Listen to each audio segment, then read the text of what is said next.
Mr. Speaker, even before COVID-19 hit, the processing capacity for our agriculture sector was already in dire straits, especially in Ontario. I'd like to know from the government what efforts are they making to ensure that there are adequate CFIA inspectors to ensure that pork, beef and poultry can be processed.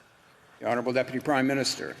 Mr. Speaker, our agricultural sector has never been more important for Canada and Canadians than it is today. It is quite appropriate for us at a time of a global pandemic, at a time when borders are facing greater questions and greater restrictions than ever before, to really be concerned about food security here at home.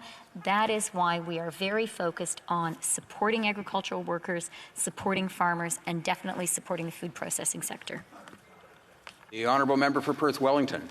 Mr. Speaker, for regions of this country where tourism is a major industry, including the Niagara region and my riding of Perth Wellington, places like the Stratford Festival, the Stratford Summer Music, Drayton Entertainment are all going to be significantly affected by the COVID-19 pandemic. Stratford Festival alone has $135 million of economic activity.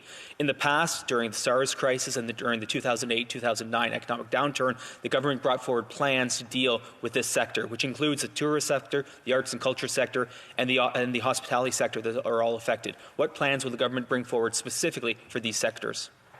The Honourable Minister of Finance. Mr. Speaker, we very much recognize that the sectors that the member identified, the hospitality sector, the arts and culture sector, the tourism sector, have been impacted in a very, very damaging way.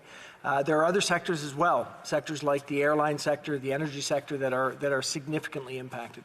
What we're looking to do is make sure that we have credit support for businesses across all sizes, from small to large. And we're looking at whether there needs to be some specific measures for specific industries as well. And as we have more information, we will certainly come forward. Member for Perth Wellington. Mr. Speaker, in the government's modelling, they've shown different scenarios depending on whether it's a 2.5 or 5% infection rate across the country, showing anywhere from 11,000 or up to 22,000 deaths. As we all know, these models change as different actions are taken by the government. As these models change, would the government commit to providing updated models to this House and to Canadians on a weekly basis? Honourable Deputy Prime Minister. Mr. Speaker, our government absolutely believes in science. We believe that information and knowledge is power, and we believe that sharing what we know with Canadians helps all of us respond effectively to the threat posed by the coronavirus. So absolutely, we have a daily press conference by the Prime Minister, daily briefings by health authorities and ministers. In all of those formats, we share information, and we will continue to do so. Honourable Member for Perth Wellington.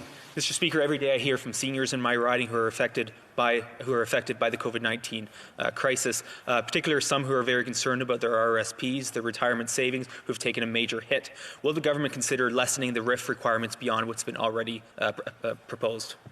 Well, Minister of Finance. Mr. Speaker, we recognize that seniors, like all Canadians, are feeling extremely challenged. Seniors maybe more so because of the additional health anxiety that they have.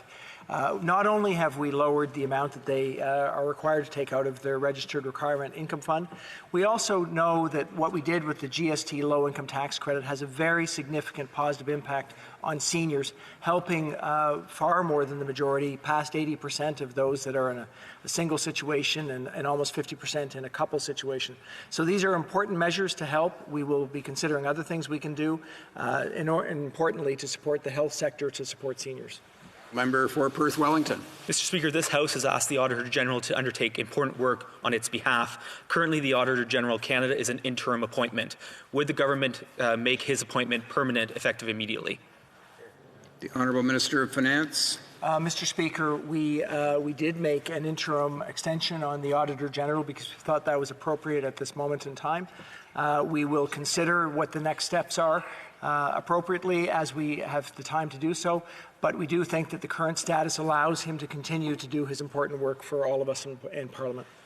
Member for Perth Wellington. Mr. Speaker, my office and my exceptional staff, both in my riding and here in Ottawa, are doing work and hearing from constituents every day about not being eligible for these different programs, whether they're students, whether they're seasonal employers, whether they're people who work part-time but not beyond the 10 hours. The government has stated that they will be making some changes to the CERB. On what date will those changes come into effect?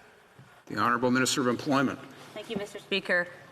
Quite frankly, as quickly as possible, we are trying to address the systemic gaps in the CERB. I can't, at this time, tell you exactly when each specific change will go into effect, but I can make a commitment on behalf of myself and the government to do it as quickly as possible.